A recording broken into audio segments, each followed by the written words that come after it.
Le président Abdel Fattah el-Sisi a affirmé que la paix juste et globale ne peut être obtenue que par l'établissement d'un État palestinien indépendant conformément aux résolutions de la légitimité internationale, étant seule la véritable et gratuite garantie pour mettre terme au cycle de violence et de vengeance et pour parvenir à une paix durable. El-Sisi s'exprimait aujourd'hui à l'occasion du 43e anniversaire de la libération du Sinaï. Voici les détails dans son discours. Lors de son discours à l'occasion du 43e anniversaire de la libération du Sinaï, le président Abdel Fattah el-Sisi a affirmé que la paix globale ne peut être obtenue que par l'établissement d'un État palestinien indépendant conformément aux résolutions de la légitimité internationale, étant seule la véritable garantie pour mettre terme au cycle de violence et de vengeance et parvenir à une paix durable. L'Égypte se tient comme elle l'a toujours fait de l'histoire comme un infranchissable contre les tentatives de liquidation de la cause palestinienne et réaffirme que la reconstruction de la bande de Gaza doit se faire conformément au plan aramique sous forme de déplacement forcé afin de préserver les droits légitimes des Palestiniens et de sauvegarder notre sécurité nationale, a déclaré le chef de l'État. Face aux défis sans précédent auxquels la région est confrontée, la guerre dans la bande de Gaza se poursuit, détruisant tout et faisant des dizaines de milliers de victimes. Une tragédie humanitaire honteuse qui restera gravée dans l'histoire, a indiqué le président Al-Sisi. Le président a expliqué que dès le premier instant, la position de l'Égypte est sans ambiguïté, exigeant un cessez-le-feu, une libération des otages et des détenus, un accès des aides humanitaires en quantité et rejetant fermement le déplacement forcé des Palestiniens de leur terre. C'est que l'histoire témoigne entre l'Égypte et Israël, obtenu grâce à une médiation américaine, est un modèle à suivre pour mettre fin au conflit et aux tendances revanchardes et pour consolider la paix et la stabilité. Aujourd'hui, nous disons d'une seule voix qu'une paix juste est l'option qui devrait être recherchée par tous, a dit le président Al-Sisi, espérant que la communauté internationale, avec en tête les États-Unis, le président Trump en particulier, joue le rôle attendu à cet égard.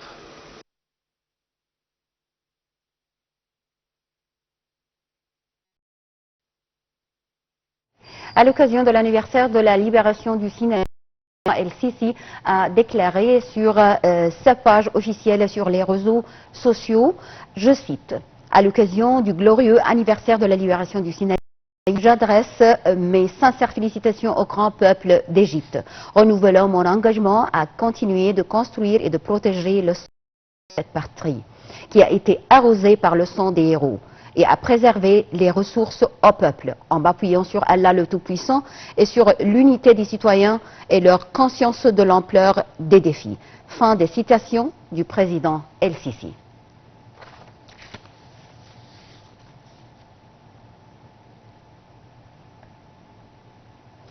Madame Intessar El-Sisi, l'épouse du président, a elle aussi félicité le peuple égyptien à l'occasion de l'anniversaire de la libération du Sinaï.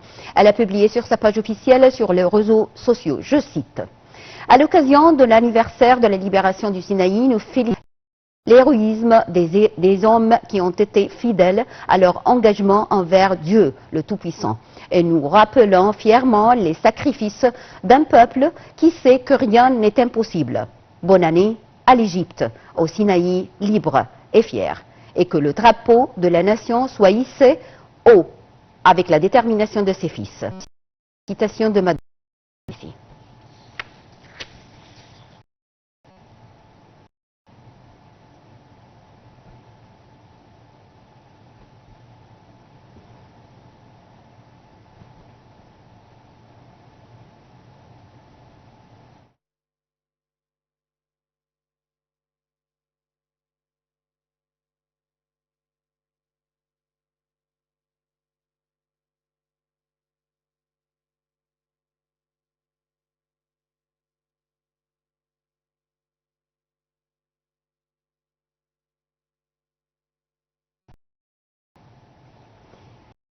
L'Égypte commémore donc aujourd'hui le 43e anniversaire de la libération du Sinaï. Cela a été en 1982. La libération du Sinaï a eu lieu 9 ans après la grande victoire de 6 octobre 1973. Plus de détails dans ce commentaire.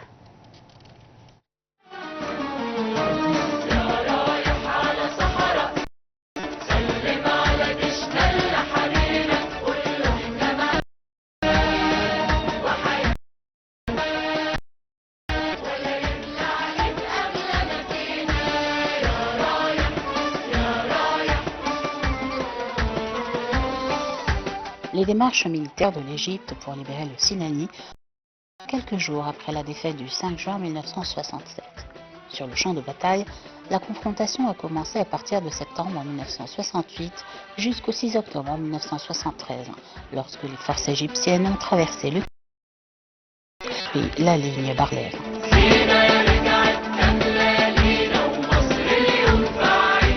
L'un des résultats les plus importants de cette guerre a été la restauration de la pleine souveraineté égyptienne sur le canal de Suez, la récupération de quelques parties de la péninsule et le retour de la navigation dans le canal de Suez en juin 1975. La victoire d'octobre a également ouvert la voie à la conclusion des accords de Camp David entre l'Égypte et Israël en septembre 1978, suite à la visite historique du président Anwar el-Sadat à Jérusalem en novembre 1970.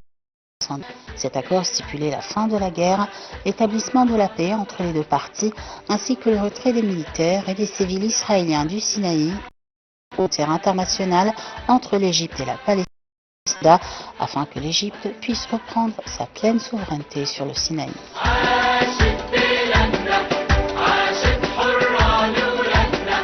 Ainsi, un calendrier pour le retrait israélien progressif du Sinaï a été posé.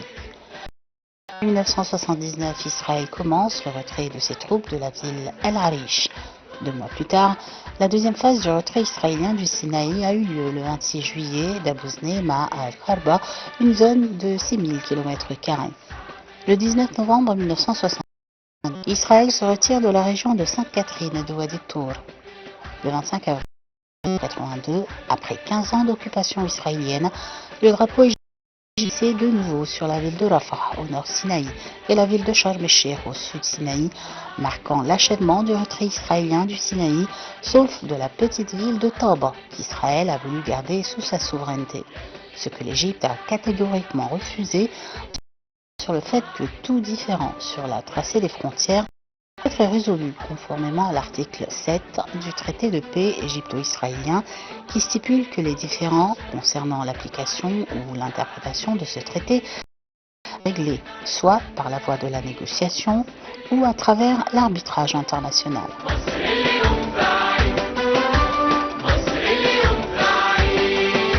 Le combat juridique pour récupérer ce dernier kilomètre carré de la péninsule du Sinaï a duré 7 ans. Le 13 janvier 1986, Israël a annoncé avoir l'action égyptienne de soumettre ce différend frontalier à une commission d'arbitrage internationale. Le 29 septembre 1988, la Cour internationale de justice a attribué au Caire la souveraineté sur cette petite parcelle du Sinaï. Le 19 mars 1989, le drapeau de l'Égypte a finalement été levé sur le sol de Taba, l'un des coins les plus beaux au bord de la mer Rouge.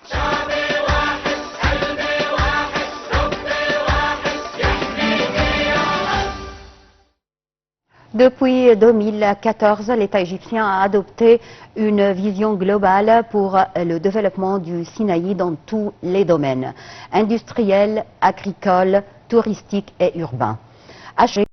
De développement de la péninsule du Sinaï se trouve à la tête de l'agenda présidentiel. Voici un aperçu. Le plan de développement stratégique du Sinaï a été lancé en 2014 par l'État qui a choisi l'option la plus difficile, à savoir mener de front deux batailles, éradiquer le terrorisme et renforcer le développement économique durable de la péninsule après de longues années d'isolement. Au cours des derniers projets de développement poussent comme des champignons dans le Sinaï. La deuxième phase de développement du Nord Sinaï avait commencé à partir du mois d'octobre et se poursuivra jusqu'à juin 2030. Pour réaliser cet objectif, l'État a consacré 63 milliards de livres égyptiennes à projets dans différents secteurs du Sinaï, péninsule désertique et montagneuse de 60 000 km² située au nord-est du territoire égyptien où vivent plus de 500 000 habitants. Le plan de l'État 2030 place la péninsule sur l'industriel de l'Égypte en établissant 24 projets industriels d'une valeur de 38 milliards de livres égyptiennes. Le plus important est le complexe d'usines de marbre plus de 700 emplois aux jeunes Sinaï.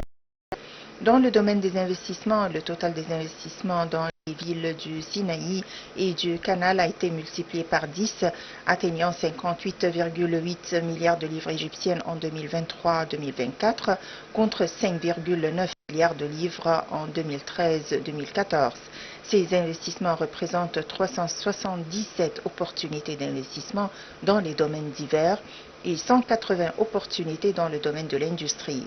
De plus, 3 centres de services aux investisseurs ont été créés pour servir dans le domaine de l'agriculture et des services sanitaires. La plus grande station usées agricoles au monde dans le nord du Sinaï a été inaugurée en 2021. Par ailleurs, 13 projets ont été mis en œuvre pour traiter les eaux usées et l'eau agricole avec une capacité de 7 millions de mètres cubes par jour.